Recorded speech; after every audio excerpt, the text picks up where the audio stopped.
Hello दोस्तों, आप सभी का स्वागत है द आईडी एग्जाम चैनल में। दोस्तों, पिछली जो क्लास हुई थी मौलिक अधिकार की, तो मैंने आपको आर्टिकल 13 और 14 बता दिए थे।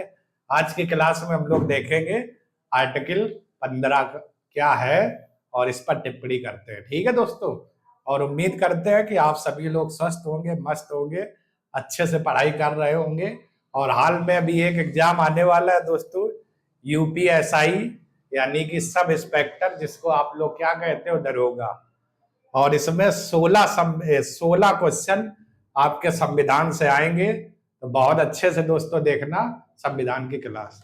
तो चलिए शुरू करते हैं आर्टिकल 15 के साथ आज की क्लास। ठीक है, इसके साथ आर्टिकल 15। तो चलिए,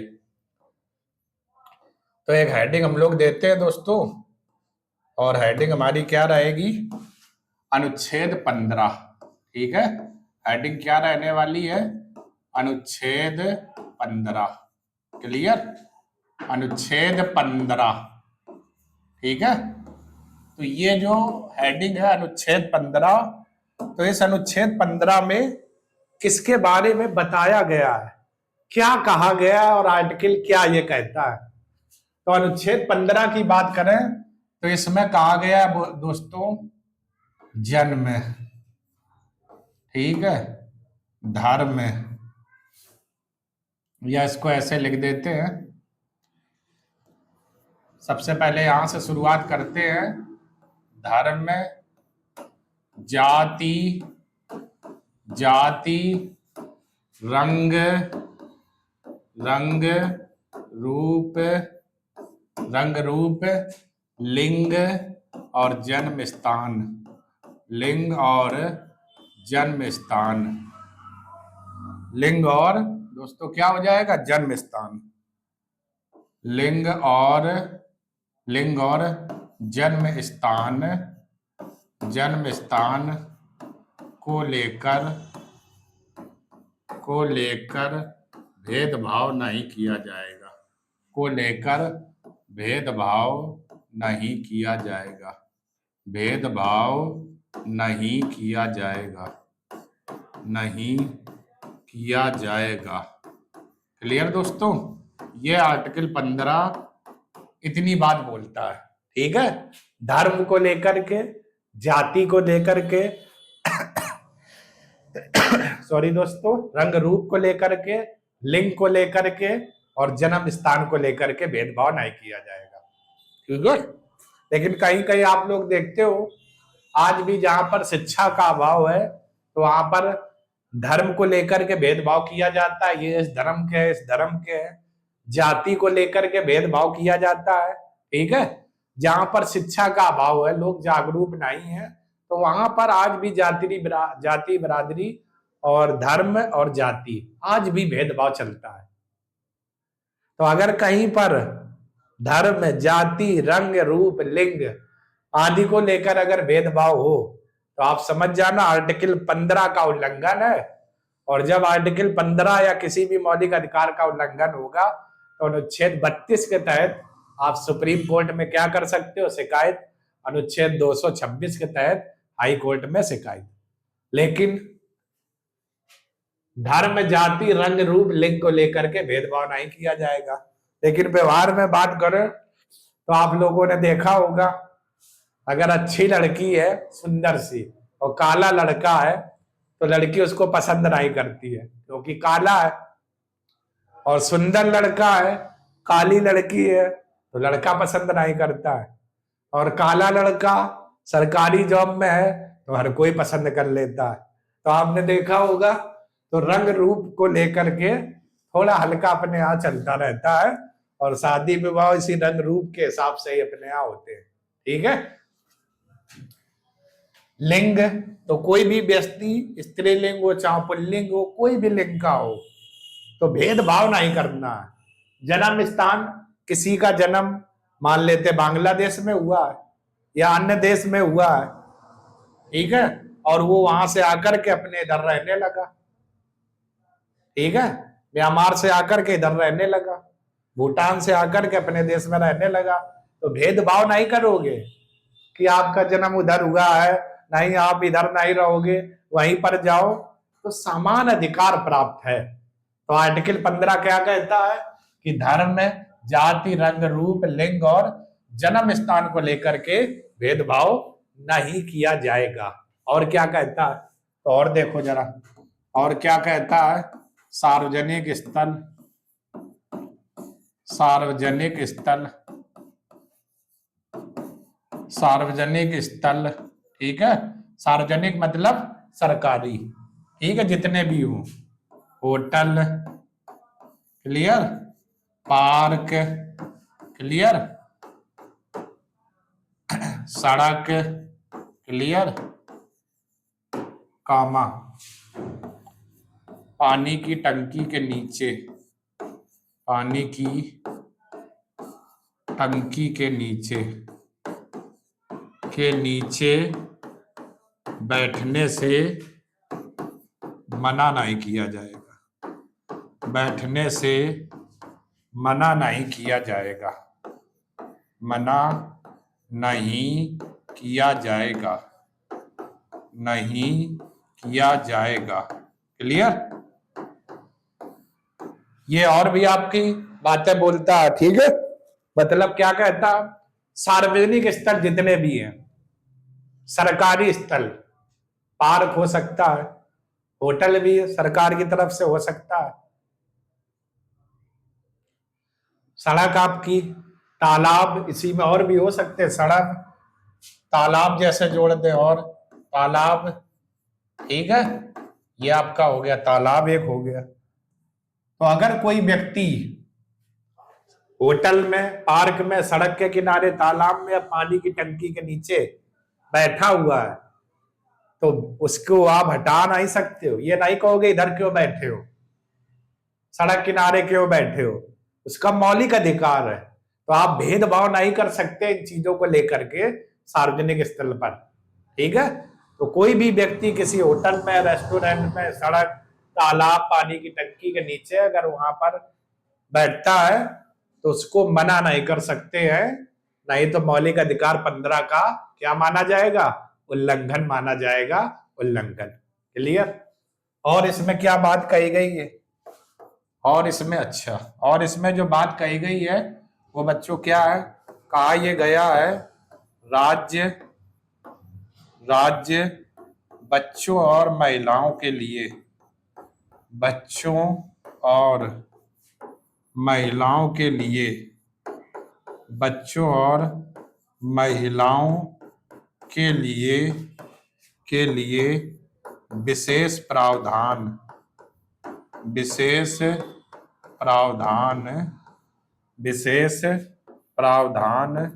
कर सकता है, विशेष प्रावधान कर सकता है, ठीक है, कर सकता है। तो बच्चे हैं और महिलाएं हैं, तो इनके लिए विशेष प्रावधान किया जा सकता है राज्य के द्वारा या राज्य सरकार के द्वारा या राज्य के द्वारा, ठीक है। वो बच्चे भी हो सकते हैं और महिलाएं भी। इसी प्रकार कोई एसटी वर्ग का है, दलित वर्ग का है, तो विशेष प्रावधान यानी आरक्षण की बात की जा सकती है, ठीक है ना। तो इतनी बातें अनुच्छेद 15 के अंतर्गत आती है। कौन कौन, धर्म, जाति, रंग, रूप, लिंग के स्थान पर भेदभाव नहीं किया जाएगा, और सार्वजनिक स्थल, तालाब, पार्क, झील और आपका पानी की टंकी के नीचे बैठना, सड़क के किनारे बैठना, होटल में बैठना, तो आपको रोका नहीं जाएगा। अगर रोका जाता है या भेदभाव किया जाता है तो अनुच्छेद 15 का क्या माना जाएगा, उल्लंघन। और राज्य महिलाओं और बच्चों के लिए विशेष प्रावधान भी कर सकता है, विशेष प्रावधान भी कर सकता है, क्लियर। तो इतनी बातें अनुच्छेद 15 के अंतर्गत आती हैं। तो चलिए आप लोग स्क्रीनशॉट ले लो, फिर हम लोग देखते हैं अनुच्छेद 16 क्या है। चलिए दोस्तों, अब हम लोग देखते हैं अनुच्छेद 16।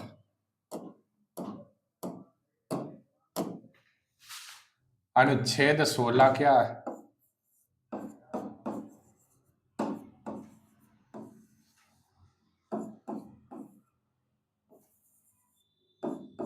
अनुच्छेद 16, अनुच्छेद 16 में जो एक खूबसूरत सा वर्ड लिखा हुआ है, इसमें लिखा हुआ है लोक नियोजन के विषय में, लोक नियोजन के विषय में, के विषय में अवसर की समानता, के विषय में अवसर की समानता, अवसर की समानता, अवसर की समानता, लोक नियोजन के विषय में अवसर की समानता। क्लियर? ये बात कही गई है अनुच्छेद 16 में। अब इसका मतलब क्या हुआ? लोक नियोजन विषय अवसर की समानता का मतलब ये हुआ, सरकारी जो भर्ती होती है, सरकारी नौकरी जो निकलती है, तो इन सभी पर सभी नागरिकों का समान अधिकार है। और सरकारी नौकरियों के लिए, सरकारी पद के लिए कोई भी भेदभाव नहीं किया जाएगा। हर एक व्यक्ति को समान अवसर प्रदान है। सरकार की तरफ से जो सरकारी पद होते हैं, जगह निकलती है, तो हम सब देश के नागरिक हैं और मौलिक अधिकार हम ही लोगों को प्रदान किए गए हैं। तो सरकारी पद को लेकर के कोई भी भेदभाव नहीं किया जाएगा।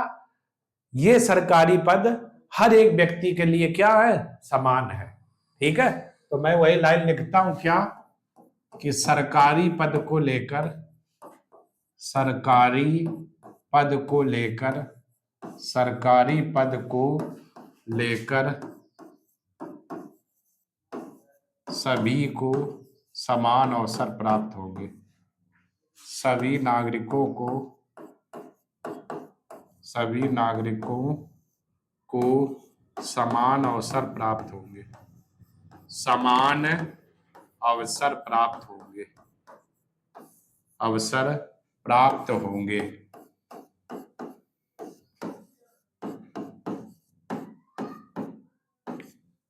ठीक है?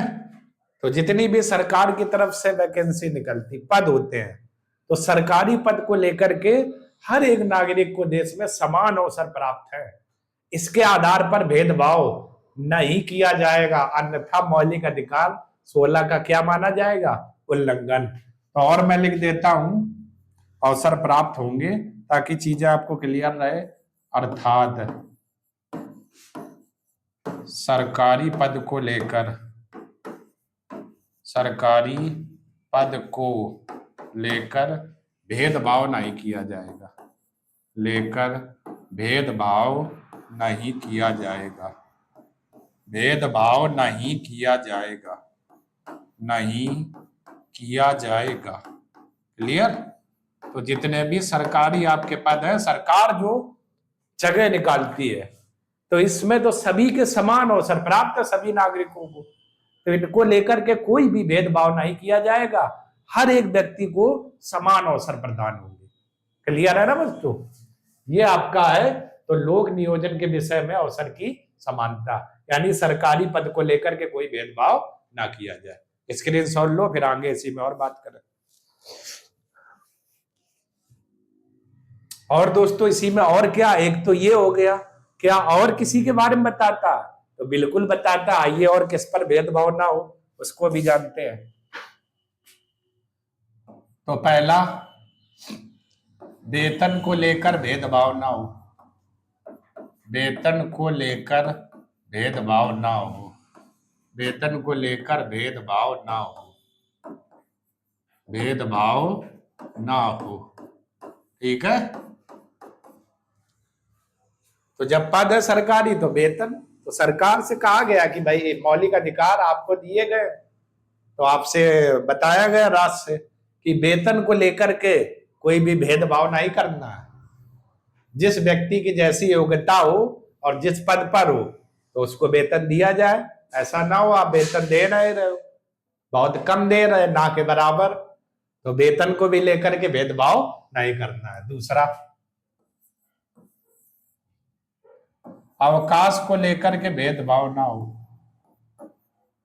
अवकाश को लेकर भेदभाव ना हो, को लेकर भेदभाव ना हो, भेदभाव ना हो। ठीक है? भाई अवकाश है, सबको जब जरूरत पड़े अवकाश दिया जाए। हर एक किसी व्यक्ति को कभी ना कभी कोई इमरजेंसी होती है, तो उसको इस समय अवकाश लेना पड़ता है, लीव लेना पड़ता है। ठीक है, और क्या है, सैलरी को लेकर के भेदभाव ना हो, सैलरी को लेकर भेदभाव ना हो, लेकर भेदभाव ना हो, भेदभाव ना हो। ठीक है, अरे ये तो हो गया, वेतन दोस्तों ऊपर हो गया है। ठीक है, ये तो वही बात हो गई, सैलरी या वेतन एक ही बात है। ठीक है, इसकी जगह और लिखते हैं। दूसरा क्या है, पदोन्नति को लेकर के भेदभाव ना हो, पदोन्नति को लेकर भेदभाव ना हो, भेदभाव ना हो। ठीक है, पदोन्नति के बारे में भी बताया गया कि अगर कोई व्यक्ति ईमानदार है, अच्छे से काम कर रहा है, कोई शिकायत नहीं है, तो अगर आपको लगता है तो उसकी भी पदोन्नति की जाए। अब अनुभव जिसको हो जाता है, कार्य करते करते अच्छा कार्य पाया जाता है, तो आप देखते होंगे उसका पद बढ़ा दिया जाता है। तो इसमें यह भी कहा गया कि पद उन्नति को लेकर भी कोई भेदभाव ना हो। चौथा, सरकारी भर्ती को लेकर के कोई भेदभाव ना हो। ठीक है, तो ये बात आपकी आर्टिकल 16 में कही गई है। जो आप लोग देख रहे हैं, इतनी बातें आर्टिकल 16 से संबंधित है। ठीक है, बैक में आते हैं, क्या लिखा था, सरकारी पद को लेकर के सभी नागरिकों को समान अवसर प्रदान है, अर्थात सरकारी पद को लेकर के कोई भेदभाव नहीं किया जाएगा। और सरकारी पद के साथ साथ और क्या होना है, वेतन के लेकर के भेदभाव ना हो, अवकाश को लेकर के भेदभाव ना हो, पदोन्नति को लेकर के भेदभाव ना हो। ठीक है, और सरकारी भर्ती प्रक्रिया को लेकर के कोई भी भेदभाव ना किया जाए। अगर होता है तो आर्टिकल 16 का क्या माना जाएगा, उल्लंघन माना जाएगा, उल्लंघन। क्लियर है दोस्तों, तो ये आपका आर्टिकल था 16। ठीक है, ये आप लोगों ने देखा, स्क्रीनशॉट ले लो। फिर दोस्तों हम लोग देखते हैं आर्टिकल 17 क्या है। चलिए अब हम लोग देखते हैं अनुच्छेद 17।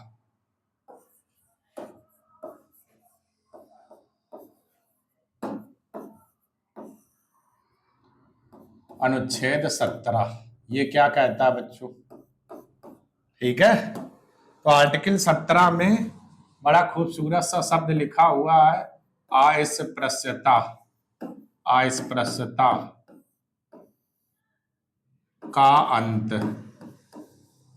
का अंत अर्थात छुआछूत का अंत, अर्थात छुआछूत का अंत, छुआछूत का अंत, छूत का अंत। ठीक है, इस पर यह आर्टिकल 17 क्या लगाता है, रोक लगाता है, अस्पृश्यता या छुआछूत का अंत। अब मन में मामला उठा, अस्पृश्यता किसे कहते हैं भाई, कौन सी चीजें अस्पृश्यता में मानी जाएंगी, तो आइए जानते हैं। तो अस्पृश्यता कौन कौन सी चीजें हैं, तो यहां पर देखते हैं अस्पृश्यता क्या क्या है, अस्पृश्यता क्या क्या है। तो पहली जो अस्पृश्यता है, सार्वजनिक स्थल पर रोक, सार्वजनिक स्थल पर रोक, स्थल पर रोक। तो अगर आपको सार्वजनिक स्थल पर जाने से रोका जाता है कि आप नहीं जाओगे, तो आपके साथ अस्पृश्यता हो रही। मतलब क्या हो गया, मतलब ये हो गया आर्टिकल 17 का उल्लंघन हो रहा। भाई क्या वो तो सरकारी है, कोई भी जा सकता है, तो फिर इसमें रोक टोक की क्या बात हो गई। ठीक है, दूसरा,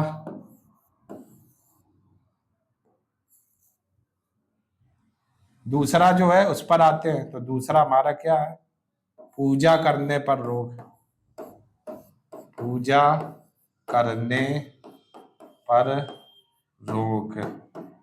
ठीक है दोस्तों, तो अगर पूजा करने से आपको रोका जाता है किसी मंदिर में या कहीं पर भी कि आप नहीं जाओगे, तो ये अस्पृश्यता मानी जाएगी, आर्टिकल 17 का उल्लंघन माना जाएगा। नहीं कहते कि नहीं आप पूजा नहीं करोगे, इस जाति के हो, तो अस्पृश्यता हो गई। ठीक है, तो पूजा करने से अगर कोई व्यक्ति आपको रोकता है तो अस्पृश्यता। तीसरा, व्यापार में भेदभाव करता है, व्यापार में भेदभाव। तो अगर आपके साथ में व्यापार में कोई भेदभाव करता है तो अभी ये क्या मानी जाएगी? अस्पृश्यता मानी जाएगी, अस्पृश्यता। तो ये आर्टिकल जो 17 लिखा था, अस्पृश्यता किसे कहते हैं, तो अस्पृश्यता का मतलब हमारा ये हो गया छुआछूत जिसको कहते हैं, यानी सार्वजनिक स्थल पर रोक हो जाएगी। पूजा करने पर अगर कोई व्यक्ति आपको रोकता है तो अस्पृश्यता, व्यापार में भेदभाव करता है अस्पृश्यता मानी जाएगी। और आर्टिकल 17 का क्या माना जाएगा? उल्लंघन, उल्लंघन माना जाएगा। समझ गए ना? चलिए स्क्रीनशॉट आप लोग ले लो, फिर हम लोग देखते हैं अनुच्छेद 18 क्या है। तो आइए अब हम लोग देखते हैं अनुच्छेद 18, मोस्ट इंपॉर्टेंट रहेगा ये भी। अनुच्छेद 18 दोस्तों बहुत पूछा जाता है। अनुच्छेद 18, ठीक है, अनुच्छेद 18। अब इस 18 में जो एक खूबसूरत सी बात कही गई है, एक मोटी मोटी हेडिंग लिखी है, उपाधियों का अंत, उपाधियों का अंत, ये आपका। ठीक है, उपाधियां कैसी? देखा होगा पिक्चरों में कोई कोई अपने नाम के आगे राय बहादुर उपाधि लगा लेता है नाम के आगे। तो माना यह जाता है जब कोई व्यक्ति अपने नाम के आगे कोई उपाधि लगाता है तो वो थोड़ा समान अधिकार नहीं रहता, भेदभाव की उससे भावना झलकती है व्यक्ति को, जबकि समान अवसर होने चाहिए। इस कारण से कोई भी व्यक्ति अपने नाम के आगे उपाधि नहीं लगाएगा, उन सभी उपाधियों का अंत हो जाता है। जैसे मुझे नोबेल पुरस्कार मिले और मैं लिख दूं नोबेल पुरस्कार विजेता दिनेश कमल, नोबेल पुरस्कार विजेता दिनेश कुमार। अब कोई पूछे तो नोबेल पुरस्कार विजेता, तो जिस व्यक्ति को बताएंगे तो उसका थोड़ा वैसा लगेगा, अंदर से वो सोचे कि नहीं ये मेरी बेइज्जती कर रहे हैं। तो ऐसी कोई भी उपाधि जो दी जाती उन सभी उपाधियों का इसके अंतर्गत क्या अंत माना जाता है। अब कौन कौन सी उपाधि कौन सा व्यक्ति कैसे ग्रहण करेगा? ठीक है, तो अगर कोई व्यक्ति किसी दूसरे देश की उपाधि ग्रहण करता है तो उसकी उपाधि का अंत हो जाएगा। लेकिन अगर वो करना चाहता है कि नहीं उपाधि चाहिए, तो सबसे पहले राष्ट्रपति से क्या लेनी होगी? अनुमति लेनी होगी, अनुमति लेनी होगी।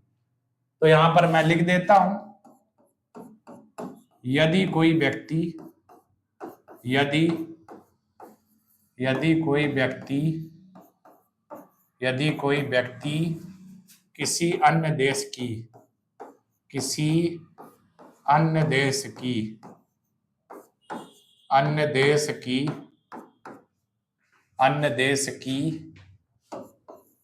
उपाधि अन्य देश की उपाधि ग्रहण करता है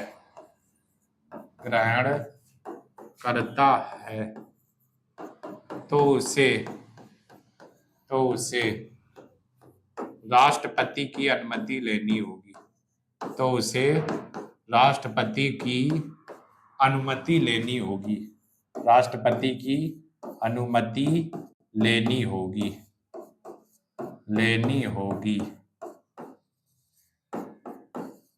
अन्यथा उस उपाधि का अंत हो जाएगा, अन्यथा उस उपाधि का अंत हो जाएगा, उस उपाधि का अंत हो जाएगा, उपाधि का अंत हो जाएगा। ठीक है, तो ये है दोस्तों। तो अगर कोई देश का अपने यहाँ का व्यक्ति, जैसे मैं हूं, तो किसी अन्य देश का सम्मान लेना था, जैसे अपने यहाँ कई सारी उपाधियां चलती है, तो सर्वोच्च जो सम्मान माना जाता है भारत रत्न है। ऐसे हर देश का अलग अलग होता है। तो मैं अगर किसी दूसरे देश की उपाधि लूंगा तो पहले मुझे राष्ट्रपति की अनुमति लेनी होगी। अगर नहीं ली तो उस उपाधि का क्या हो जाएगा, अंत हो जाता। जैसे 1915 में गांधी जी को केसर हिंद की उपाधि अंग्रेजों ने दी थी प्रथम विश्व युद्ध में, जब उन्होंने सहायता की थी। अगर इस समय गांधी जी होते तो उनकी भी इस उपाधि का क्या हो जाता, अंत हो जाता। पहले राष्ट्रपति से क्या लेनी होती, अनुमति। अनुमति, ठीक है। चलिए, और क्या कहा गया, फिर मामला उठा, क्या हेडिंग देते हैं, क्या